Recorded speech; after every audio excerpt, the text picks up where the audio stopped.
Hey, good morning. Yes, it is. It is Sunday, May 19th.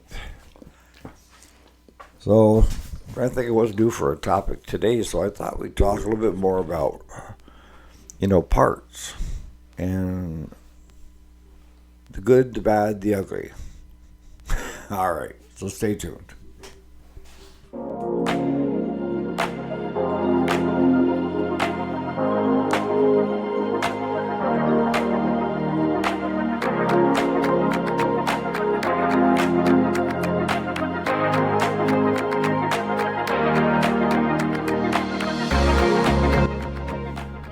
All right, so welcome back. My name is Eric, if you didn't already know it.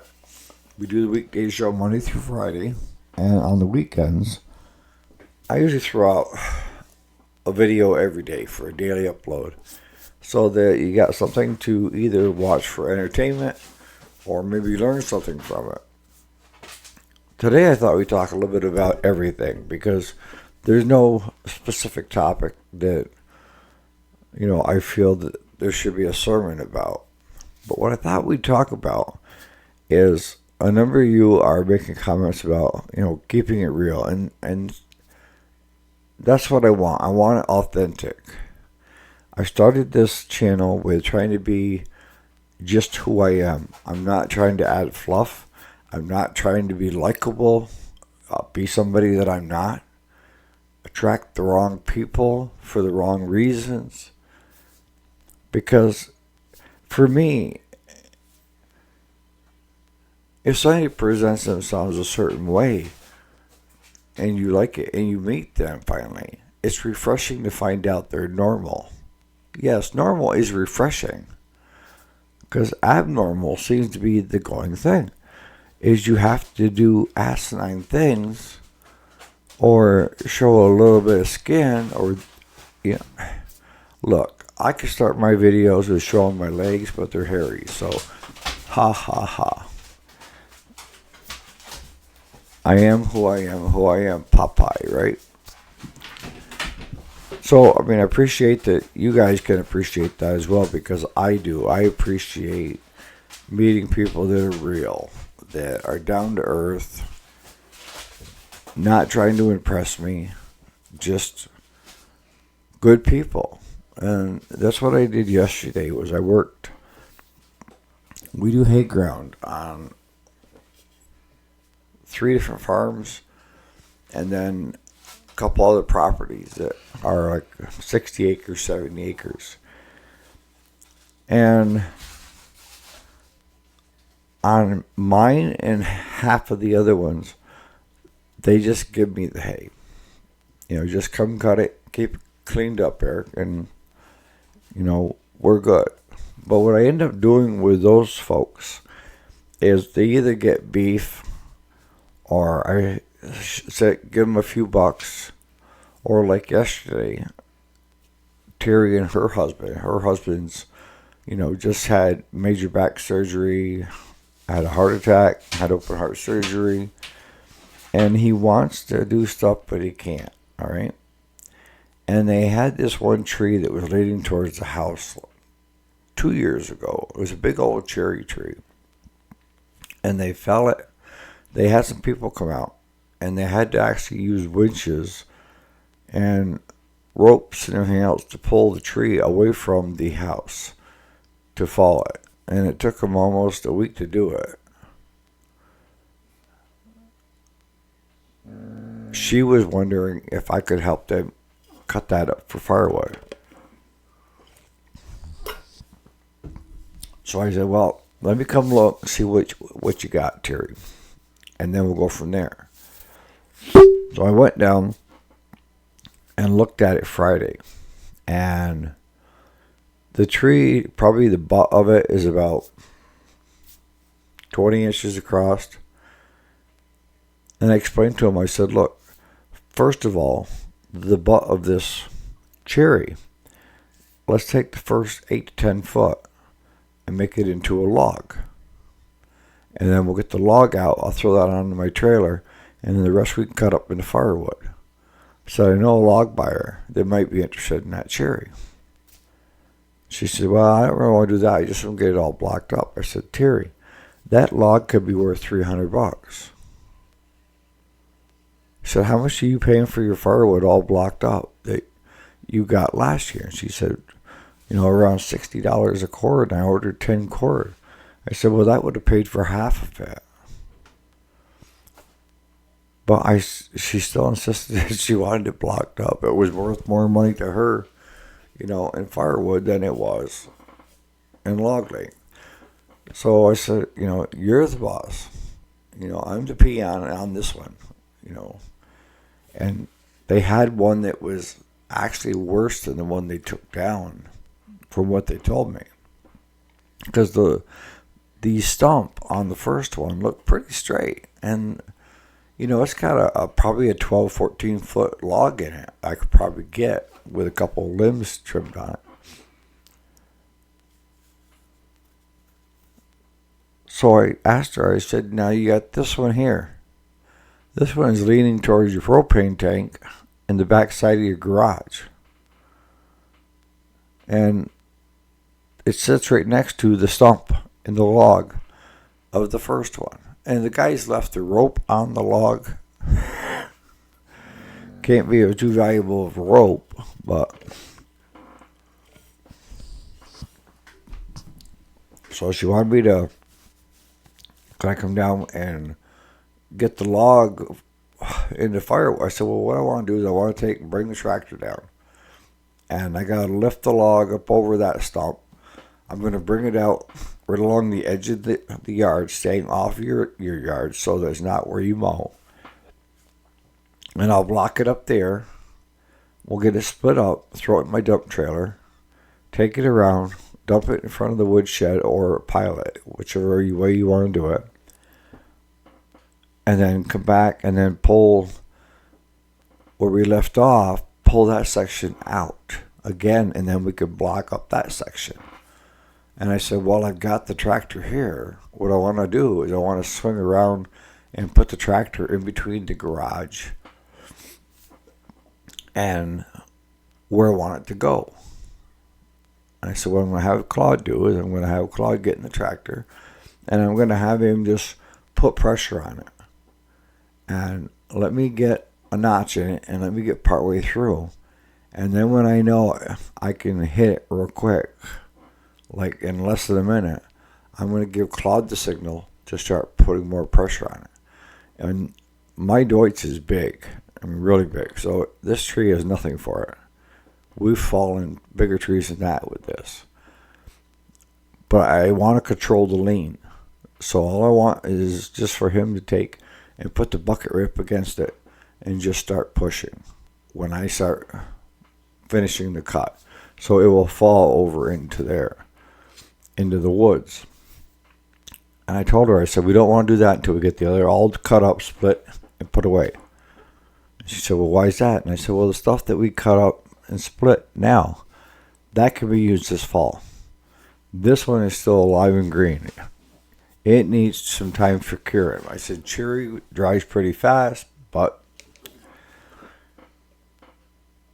So, from Friday night till Saturday morning, it rained all night. And I'll tell you, folks, I need a hydroplane boat to mow my yard because I just have so much water in it this year. There's standing water everywhere. So that rolled out taking the tractor down, not because it had rained to get wet or anything. It's because the only way to get into where that log is to go in between the house and the horse fence. And in between the house and the horse fence is a septic. And he told me as long as I stay close to the horse fence, that I should be all right. I said, well, because when I got there, they said, where's the tractor? And I said, well, I got to thinking last night and this morning with the rain, you're telling me where the septic is, but where's the leach field? And he said, well, I really don't know that, Eric. And I said, well, the last thing I want to do is bring Big Bertha, the big old Deutz four-wheel drive, because she's heavy. She'll cut and she'll make a mark in a trench if you're not careful. So the last thing I want is Bertha to crush in your leach field and then for what it's going to cost to fix that, firewood wouldn't have been squat. So I said, I'm down here now. I'm by myself. I got my chaps. I got my saw. I got my equipment. And I'm just going to start cleaning everything all back and possibly start blocking up. But I want to see what's in there. So I started in and I got all the way to the end of the tree. And I see that his little tractor can make it in there and out. Once that log length is been taken out, I left the log whole because I still want to pull that out as a possible sail log. But when I got to the far end, I just started cutting back a roadway. And I started blocking everything up, working my way back to where I had made the cut on the log. And it ended up being, I think, 12 foot 8, where I cut it to make it one log.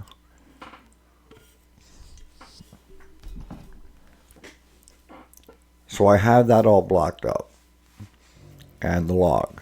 So that is done. All it's got to do is just take the splitter down, wood trailer, dump trailer, and get that cleaned up in the shed, and then take the tractor down while it's down there, I should say, and push over that other tree, and I can block that up for her, but she's not going to be able to use it this year.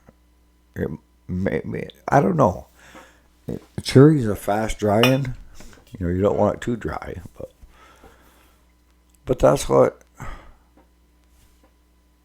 I do in swapping for the hay, right? The hay is free, but you feel obligated. I do, anyways, to tit for tat. It's got to give something. It can't be just all one way, right? And I know. Look, when I wasn't having beef cattle here or dairy, for a number of years I had a guy just cut it and keep the hay. But then when I found out he was cutting and selling the hay, then I said, look, I have taxes on these properties. If you're making money on the hay, then you need to throw me some bucks. If you're feeding my hay for your animals, that's one thing. And he tried to tell me one time when I told him that. He said, well, I feed your hay to my cows, and I sell, the other hay that I have on my farm to other people. Whatever. But that brings us back to, once I got that done, I started working on the spindle replacement video. And the odd thing is I'm a Cub Cadet dealer, all right? And I wanted to see what those spindles, because really I think one might have passed, but I wasn't quite sure of which one was the one that should be, because all three were different. Yes, all three were different. And I know our shop didn't do it. So either he did it or he took it to some other shop last year and had them do it to save money, or one of his buddies or something like that. But how much money is it saving you if it's not done right? But anyhow, when I went to do the parts lookup on his machine, Cub Cadet list price on each one of those spindles is $158 a piece. $158. And a lot of times, folks, OEM, they don't come with the bolts that attach it to the deck. They don't come with, the bolt for the blade. But $158 plus tax is what a normal homeowner would be looking at paying. So what is that? $450, close to $500 just for 3 spindles to put on that deck. The aftermarkets, they were around 89, 90. And I bought these for under 30 bucks a piece. 90 bucks for 3 of them.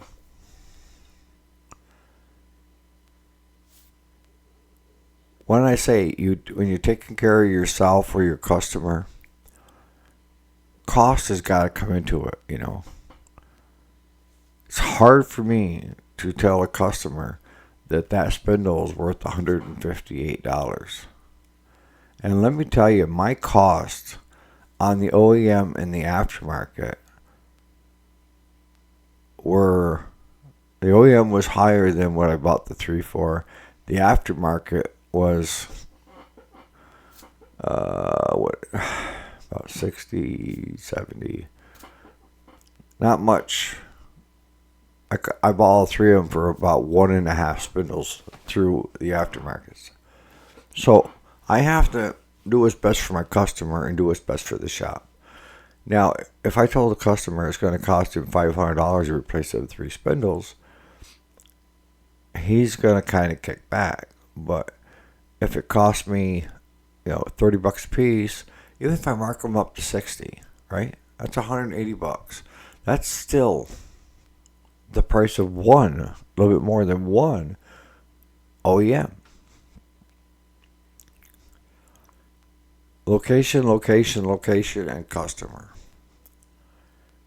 The hard thing I have right now is how are you going to sell the OEM parts when they're so pricey?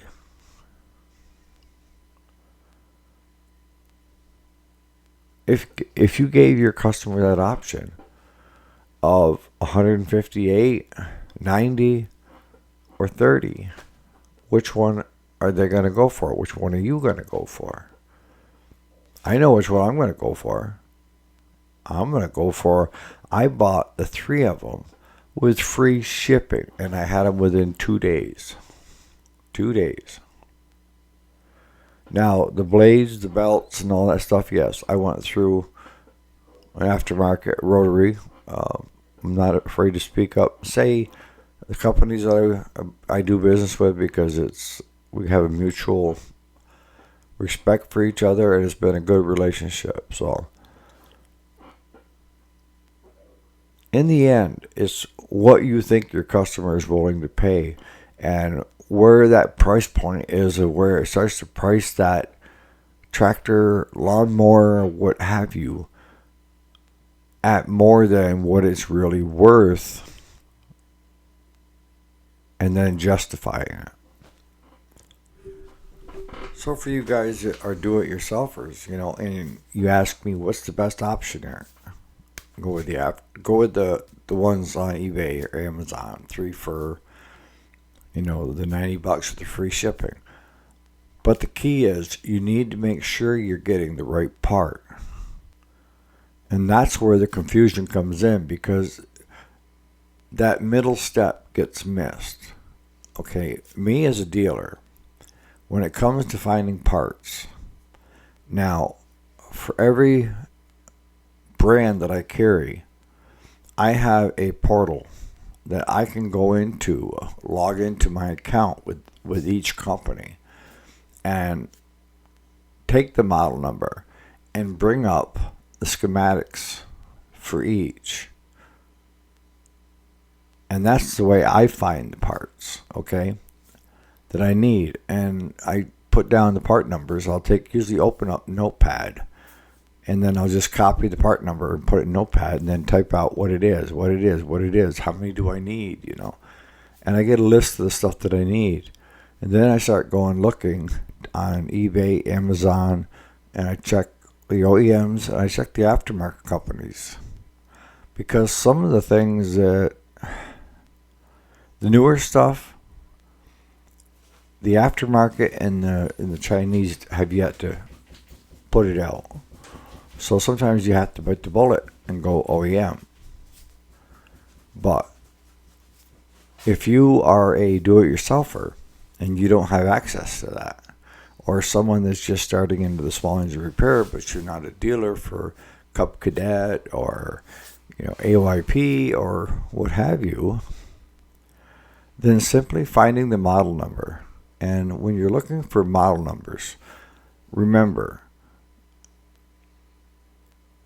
The Cub Cadets, most often there's a tag on it. It's either underneath the seat or up in the hood.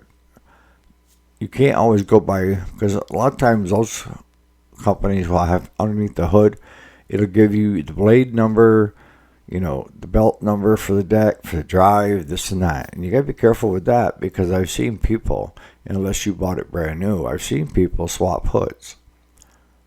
Yes. Back to that Frankenstein machine, right?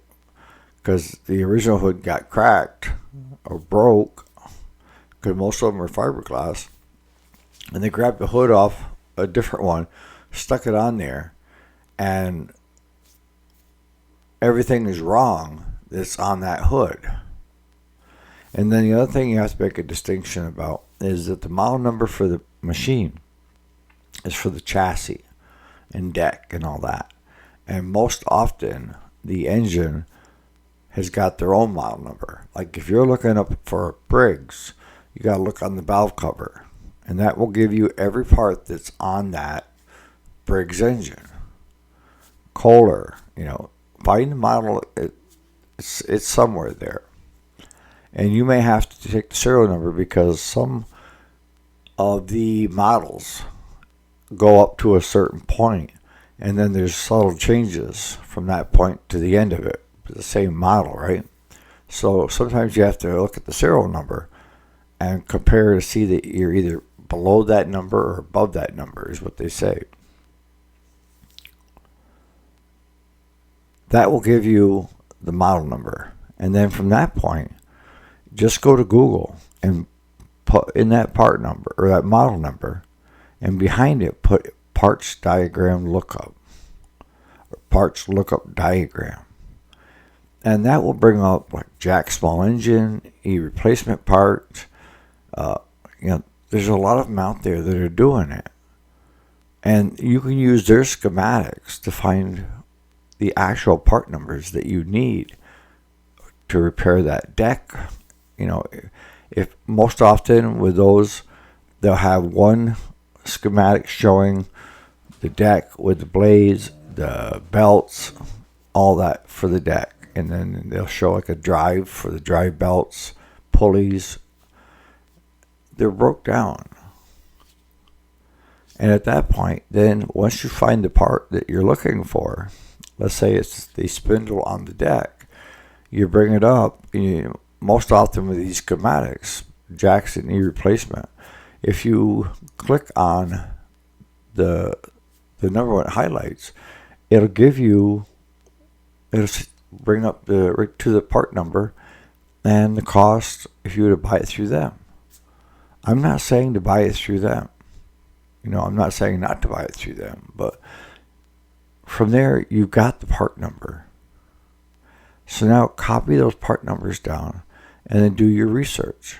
Check eBay, Amazon, maybe even your local dealers, and decide which direction you want to go. As a dealer for almost all the brands out there other than John Deere, I find in this economy, and that's the key, this economy where people don't have a lot of disposable income, I have to save money for them.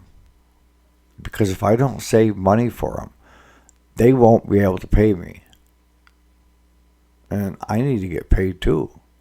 So I have to look at the best option for my customer and for the shop to get work in and keep a good feedback from the customers we have. So on that note, you guys have a great Sunday. I know half the video was on tree work, but just talking about real people doing real things, right? So keep it real, enjoy your Sunday, and try not to work too hard. All right, you guys have a great day.